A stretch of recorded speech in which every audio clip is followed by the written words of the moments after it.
All right, what's up, ladies and gentlemen? It's Super here, and welcome back to another MK1 video. We got another Ghostface video for you guys. This one was sort of solved literally during my stream chat. A lot of people are so smart. They know their history. They know their move sets. And it was pretty much figured out right like during the stream. But I wanted to make a video talk about it. And I also wanted to talk about my thoughts on Ghostface. Because obviously we got the Kombat cast at the same time that we got a trailer. Normally I do a trailer breakdown, give you guys my opinion there. But I wasn't able to do any of that because I can't talk in the middle of the developers trying to explain what Ghostface does. So I'm here today to talk about that and also reveal who the killers are behind Ghostface number 2 and 3.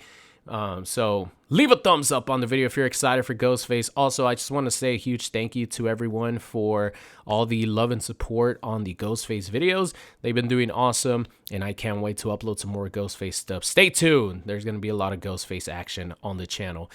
So let's talk about the default Ghostface. It was pretty clear.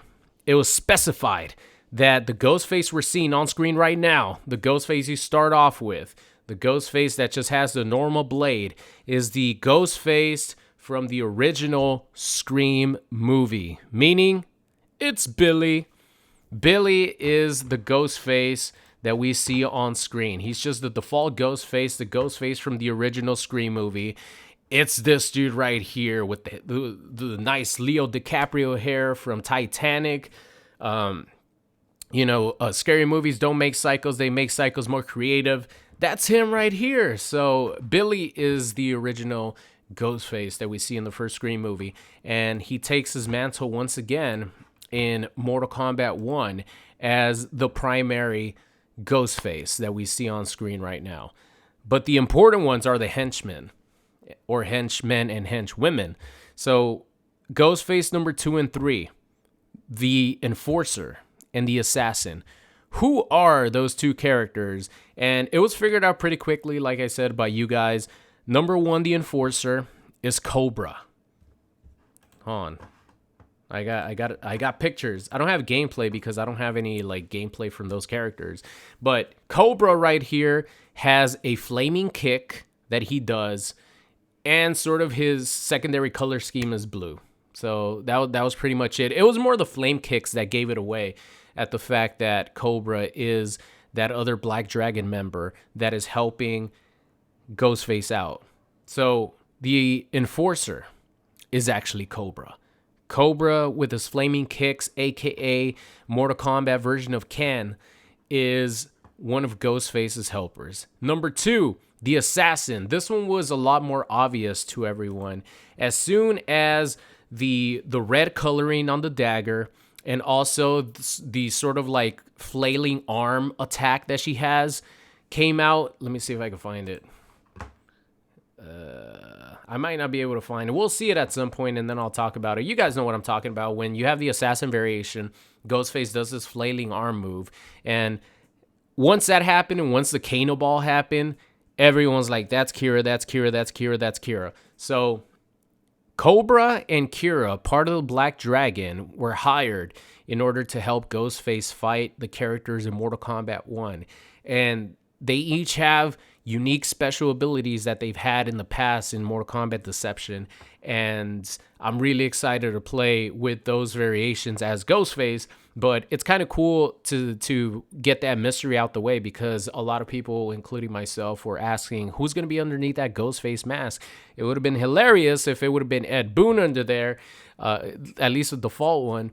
But it makes more sense for actual Mortal Kombat characters to be helping out, the Ghostface character. So I didn't even expect 3 Ghostface. I expect just 1 helper.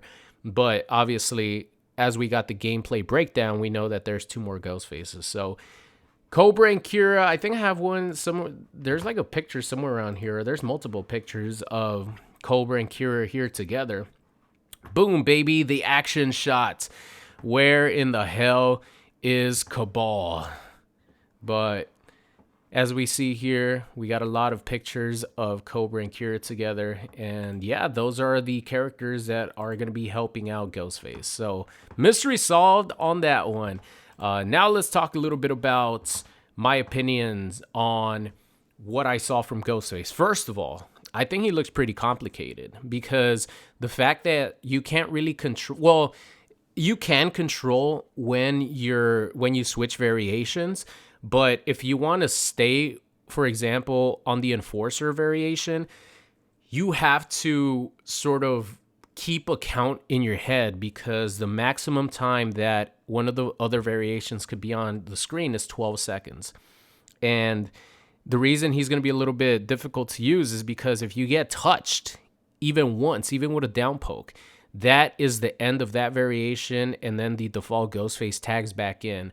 There's a couple of problems with that, and there's like a problem with that, and also there's a positive with that. But Ghostface looked really fun. Some of the animations, like the killer run right there that we see, some of the sound effects that they give him when he's doing the killer run are just absolutely amazing. There's a lot of attention to detail in Ghostface that I really appreciate, and his animations are just awesome. So let's talk about the primary tools that he has. Number one is that killer run right there. That is going to be a nightmare for people to deal with, because if you guys remember, MK11 had something similar with Terminator, with the Running Man, and that was a nightmare. You guys remember the crushing blow with the Running Man? If you run a little bit far and then you do the command grab, you meter burn that, squishes your nuts for the crushing blow. Oh my God, one of the most painful ones in the game. Just nuts crushed. But with Ghostface, you could do similar things. You could do a command grab. You could do an overhead. You could do a normal mid attack, which is probably going to be a good combo ender for him. You could go into your slash that goes into the crawl. There's a lot that you're going to be able to do with the killer run with Ghostface.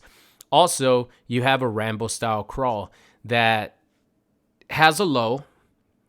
It has, you're able to crawl forward. You could probably low profile a lot of things. It might be annoying to deal with. There were some times where Rambo's crawl was annoying to deal with in MK11, and Ghostface has that similar thing where you might be able to go under a lot of attacks, and they have to specifically maybe down one or use like a mid on you. And, mids aren't like the fastest moves in the game. You might be able to get away with a low stab, but you also have a foot stab that is a throw. It's like a command grab throw.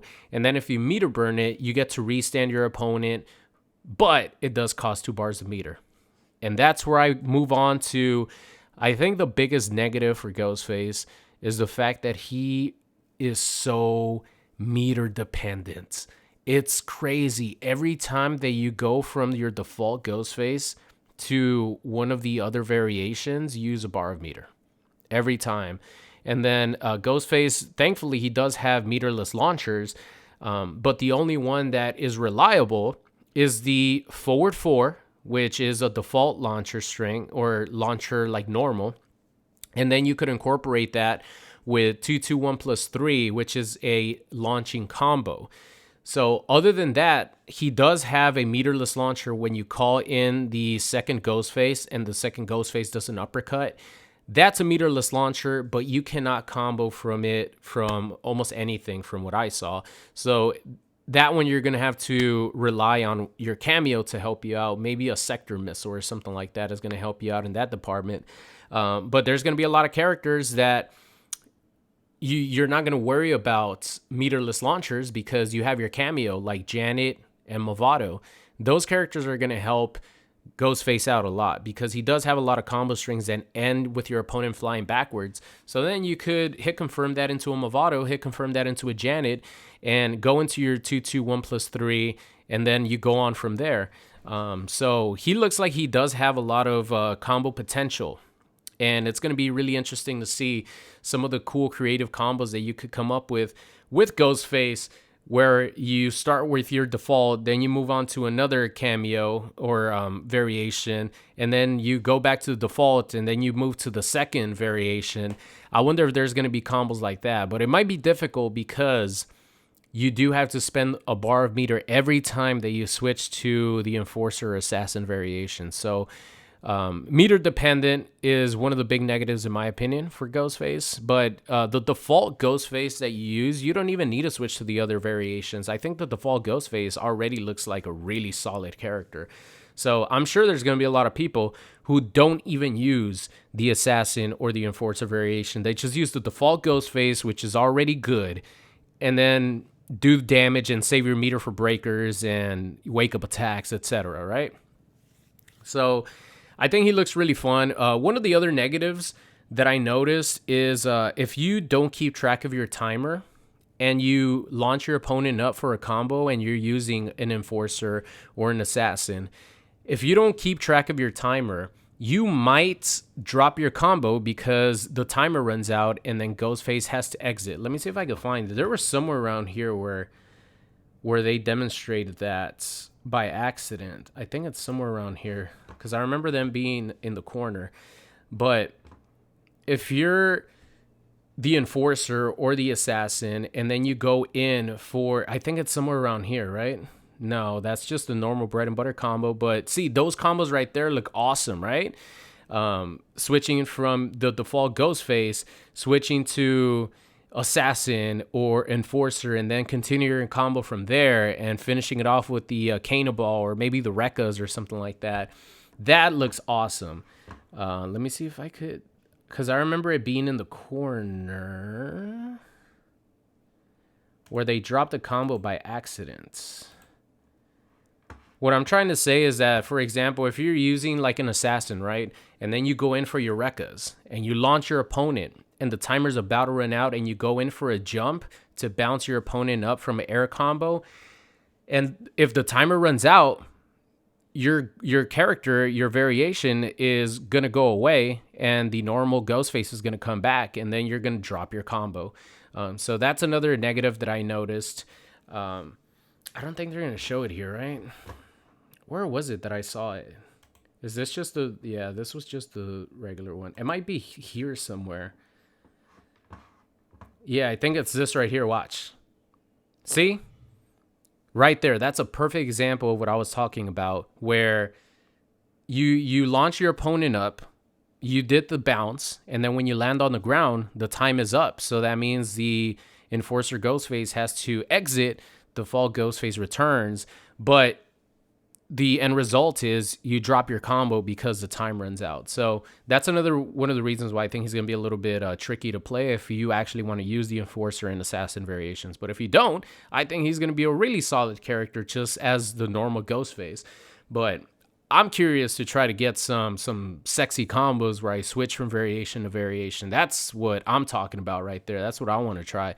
But that's it for me, guys. Thank you so much for watching. I hope you guys enjoyed the video, and I will see you guys next time.